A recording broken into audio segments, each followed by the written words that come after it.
The end is here. The end of Star Wars Resistance, that is. I'm Mike, and I want to welcome you back to another Star Wars Resistance episode review on my channel.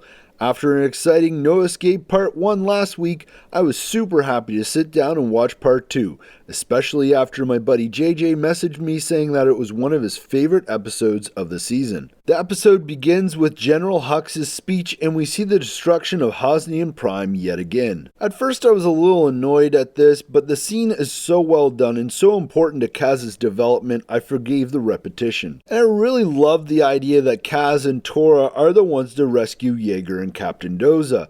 They are after their respective mentors, and both Yeager and Captain Doza sacrifice themselves in an attempt to save Kaz and Tora. So it's very cool to see Kaz and Tora's young hero's journey really come full circle here, rescuing their respective mentors. And then we get another touching and emotional moment with Kaz reveals to Yeager what happened to his homeworld.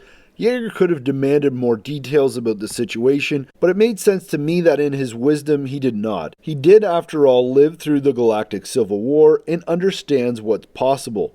And as our small band of heroes escapes an encounter with the stormtroopers, we are told by Captain Doza the Colossus hasn't been mobile in over 20 years, which I like because it only adds to the already growing suspense.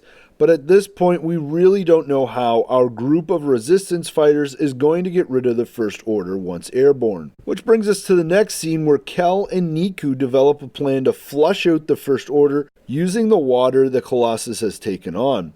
Which makes a lot of sense to me because I'd expect a space station to be able to do similar things while in space, pressurizing certain points of the station when needed. What doesn't make sense to me at this point though is why hasn't the First Order tried to retake the control center from Niku and the Children of Tahar? That seems to be the one glaring mistake with this episode. That said, I gotta tell you, I was extremely excited when the transmission from Aunt Z came in. It was a surprise to be sure, but a welcome one. And of course, we don't get to know what the message is as the story continues with Captain Pyre's frustrations with losing his stormtroopers. Personally, I love this scene because it ups the stakes in several ways. 1, it looks like Pyre will call for reinforcements. 2, it looks like Tam is going to be taken away from the Colossus. And 3, Captain Pyre suggests he will start to use more aggressive tactics. All 3 of these are mentioned quickly, but it truly helps build the episode's suspense. And as this is only a 22-minute episode, the writers waste no time getting us right into the action as Kaz and Yeager attempt to rescue Tam, which seems to have been a trap all along. We have some emotional dialogue between Tam and Yeager, and I must say it actually convinced me that Tam has been hurt so much by all of the secrets that were kept from her that she is actually willing to turn her back on her friends. And unfortunately, as we do see Kaz and Yeager's rescue attempt go bad, it was pretty obvious how they were going to get out of it.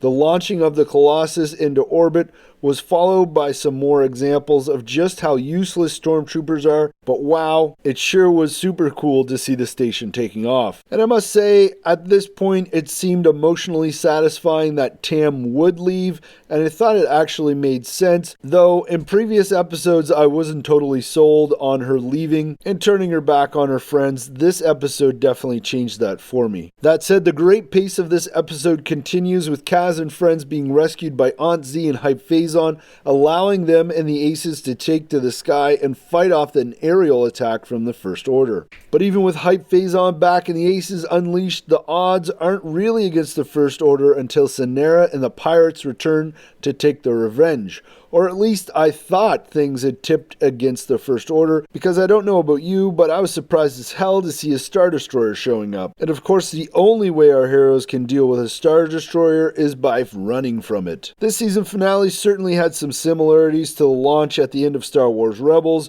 but overall was original in its own right. And this really sets us up for an interesting Season 2 that I'm definitely looking forward to following. But hey, Star Wars fans, what did you think of Star Wars Resistance? No Escape Part 2? Did it live up to the hype? Is it comparable to the ending of Season 1 Star Wars Rebels? Personally, I don't really think so, but it was a great episode in its own right. Let me know what you think in the comments below. As always, thanks for watching Star Wars Speculation, and may the Force be with you.